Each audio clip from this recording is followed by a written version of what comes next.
An equilibrium in a closed system is disturbed.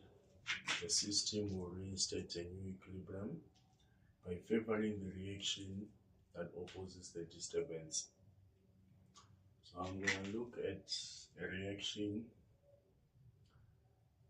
Here I'm going to use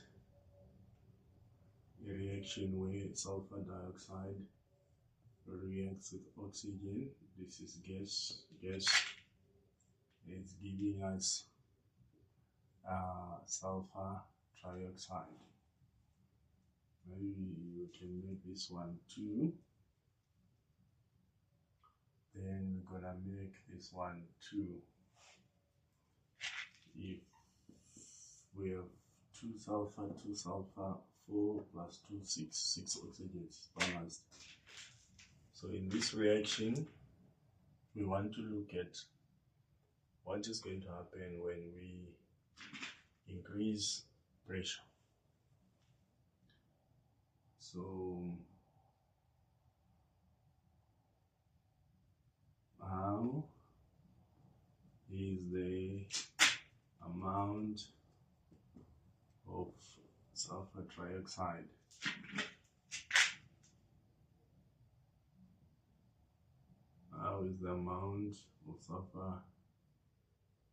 trioxide affected when temperature, when pressure increases? So we're gonna increase pressure. So the first important point that we are looking at is when we increase pressure, we know that increase in pressure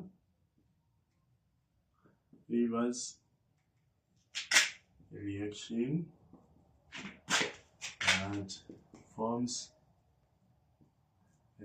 that forms less moles or less gas moles, less moles in simple terms. So we will look at our scenario here. On the left hand side, I have 2 plus 1. So on the left hand side, I've got 3 moles of gas. On the right hand side, I've got 2 moles. So in actual fact, when I increase pressure, I am going to favor the reaction that produces less moles. And in this case, I've got 2 reactions: the forward reaction that is producing sulfur trioxide, and the reverse reaction that is producing sulfur dioxide and oxygen. So which one is producing less moles? I find out that the forward reaction is producing less moles. So here the forward reaction produces less moles. So in other words, the forward reaction is favored. The forward reaction is favored.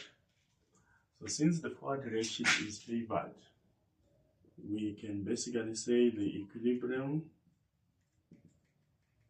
shifts to the right.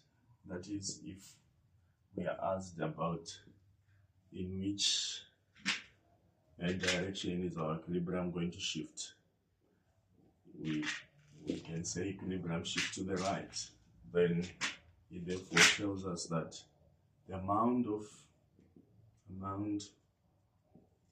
of sulfur trioxide increases.